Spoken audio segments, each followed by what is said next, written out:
Bonjour à toutes et à tous. En ce lundi 3 juin, je reviens pour vous parler de deux lectures que j'ai faites sur le mois de mai et aussi, comme d'habitude, vous parler un petit peu de mes lectures en cours. Alors, je voulais tout d'abord vous parler de Murène de Valentine Gobi, qui est une auteure française que j'avais rencontrée par son roman Un paquebot dans les arbres, dont j'avais un très très bon souvenir. Et Murène est un roman qui est paru en 2019. Pardon pour ma voix encore légèrement déraillante. Dans ce roman, nous allons suivre un jeune homme qui va réapprendre à se débrouiller dans la vie, à refaire des projets, à retrouver sa vie d'avant, tout du moins essayer de s'amuser, de profiter, de savourer, alors qu'un accident a eu pour conséquence de l'amputer totalement de ses deux bras. C'est donc l'histoire de François que l'on va suivre, donc suite à ce très très grave accident. Nous sommes en 1956 et François, c'est un jeune Parisien qui aimait bouger, qui aimait danser, qui aimait un peu sauter partout. C'était quelqu'un qui adorait, par exemple, grimper aux façades des immeubles, enfin voilà, qui aimait beaucoup l'activité physique, qui aimait prendre des boulots les plus physiques possibles. Et il va devoir revoir le moindre de ses gestes quotidiens, il va devoir accepter l'aide et la dépendance, il va devoir trouver la force de réinventer sa vie, tout en affrontant les atroces douleurs de ses membres fantômes, puisque c'est ce qu'on vit lorsque l'on a malheureusement une amputation. Alors la première partie du roman nous explique l'accident, et puis suite à ça, eh bien, les amputations qui ont été finalement inévitables, et puis les longs soins très très douloureux de ce grand brûlé que les médecins en fait croyaient perdu.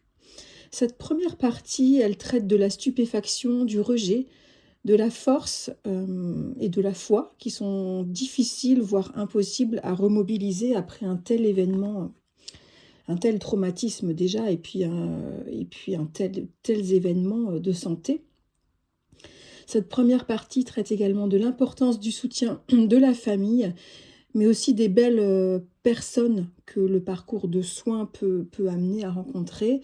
Cette partie traite également des efforts et de toute l'ingéniosité qui sont nécessaires pour tenter de retrouver une certaine forme d'indépendance lorsqu'on n'a plus de bras. J'ai beaucoup aimé cette première partie que j'ai trouvée pleine d'humanité et de psychologie très fine. Les descriptions de l'intense mise à l'épreuve du corps, de l'extrême solitude de l'être humain qui vit ce type d'événement étaient vraiment très très bonnes, très prenantes. La deuxième partie du roman nous emmène dans la vie de François après les soins. Donc lorsqu'il retourne chez lui, notamment chez ses parents, puisqu'au moment de l'accident, il vivait encore chez ses parents. On suit son retour à la vie, ses oscillations entre l'envie de tout cesser, d'en finir, ou bien l'envie d'essayer d'y aller, même s'il ne sait pas où, même s'il ne sait pas comment, ni pour qui, ni pourquoi. Et dans ce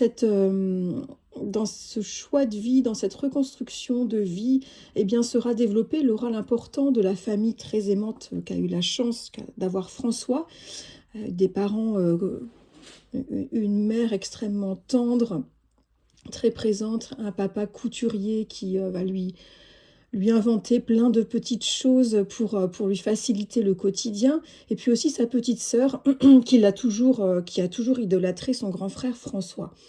Il y aura également l'importance des femmes dans la vie, dans la reconstruction, dans la vie personnelle, affective de François. Mais surtout, cette seconde partie va nous plonger dans le monde du sport, et ce jusqu'aux Jeux paralympiques de Tokyo en 1964. Alors, j'ai trouvé quand même pas mal de longueur dans cette seconde partie, notamment sur la vie affective et familiale de François, qui à mon goût était un petit peu trop développée. J'ai trouvé que parfois ça virait un peu sur le sentimentalisme, voire même la romance, et moi la romance c'est vraiment pas du tout mon truc, donc ça m'a un petit peu lassée. J'ai trouvé ça un petit peu redondant. Et puis également, il y avait énormément de détails sur le développement du handisport en France. Alors c'était absolument passionnant, mais j'ai trouvé ça un peu trop didactique.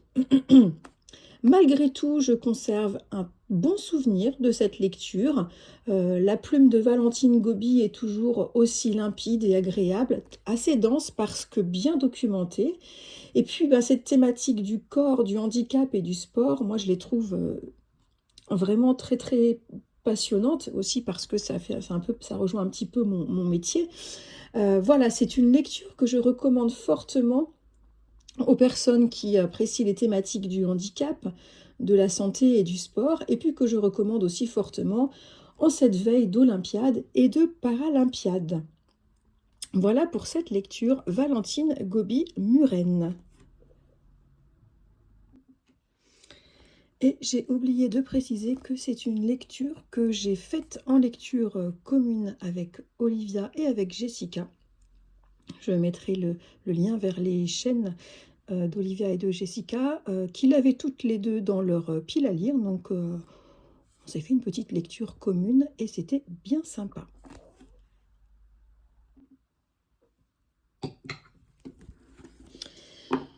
Au mois de mai, j'ai également lu Petite boîte de Yoko Ogawa. Donc, il me semble que c'est le tout dernier roman de Yoko Ogawa paru en France, qui était paru en 2019 au Japon et en 2022 en France.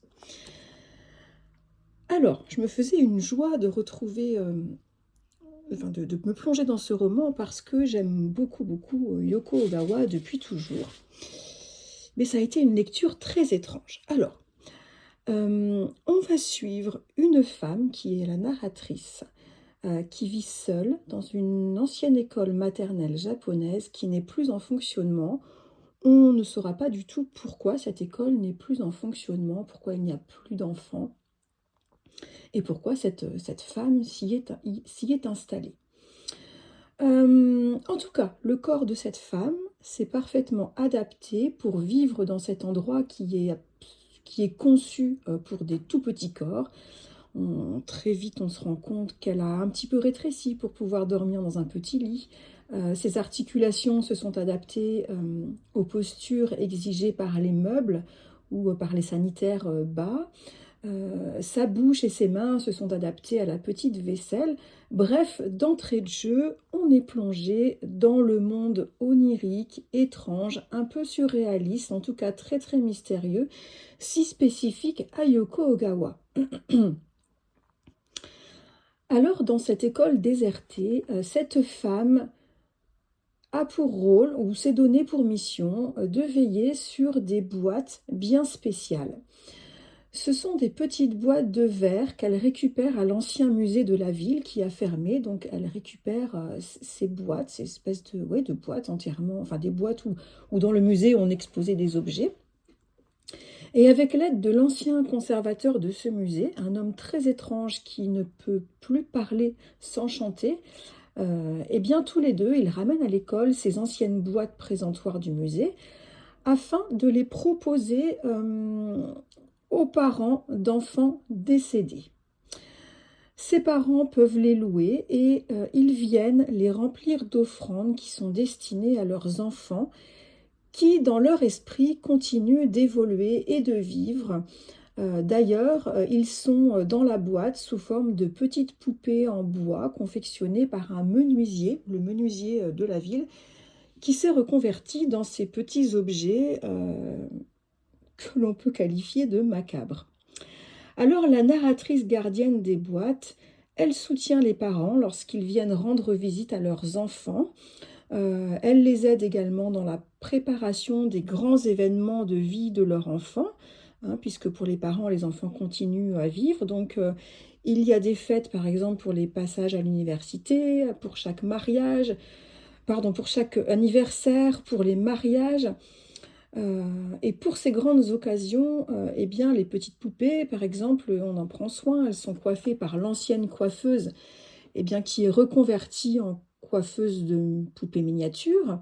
Il y a également des couturières spécialisées dans les petits habits. Bref, il y a tout un monde qui accompagne la gestion et la vie de ces boîtes et qui fait le si triste jeu des familles avec leurs enfants défunts. Alors, par ailleurs, sur la colline de la ville, les habitants se réunissent pour écouter d'étranges concerts individuels.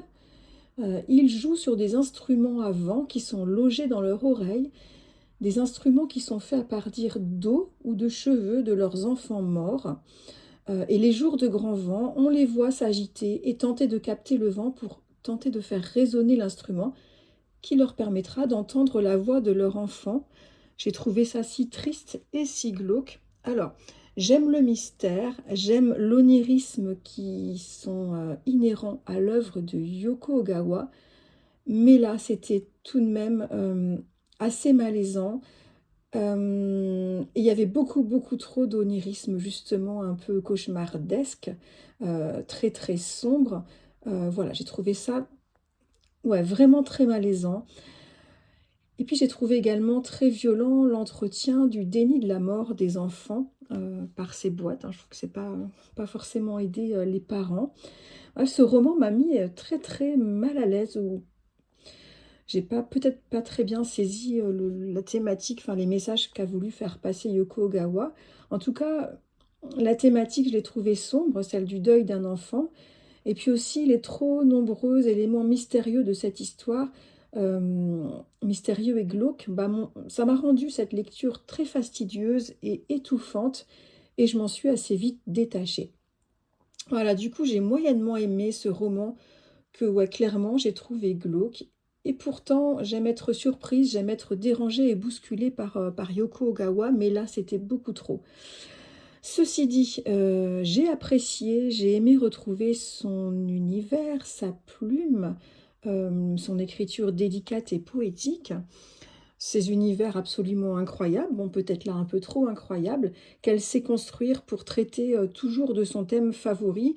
Encore une fois, ça traitait du thème de la disparition comme dans beaucoup, beaucoup de ses romans. Donc, étrange lecture pour moi, Yoko Ogawa. Petite boîte. Si vous l'avez lu, j'aimerais bien avoir votre ressenti sur ce roman assez spécial de Yoko Ogawa.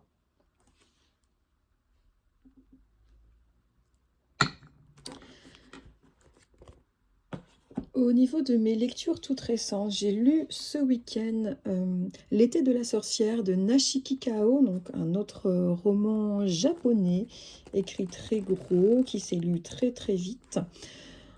Bon, j'en parlerai très vite, c'est pas du tout un coup de cœur, mais j'en parlerai dans un prochain point lecture. Et je suis en train de lire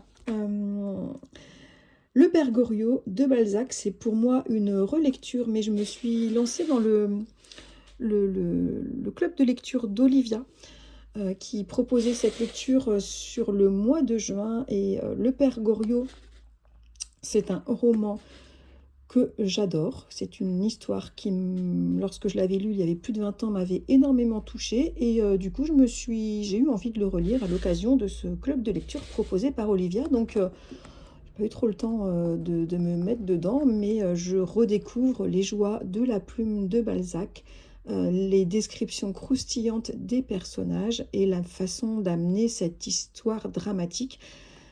J'ai hâte de m'y replonger. Voilà pour ce bilan lecture, pour ce petit point lecture. Dites-moi si vous connaissez ces auteurs, si vous les avez lus, ce que vous lisez en ce moment. Comme d'habitude, j'adore vous retrouver en commentaire. Je vous dis à très bientôt pour un prochain point lecture, parce que je vais avoir pas mal de lectures à présenter. Je vous souhaite une très très belle semaine et de très très belles lectures, et je vous dis donc à très bientôt.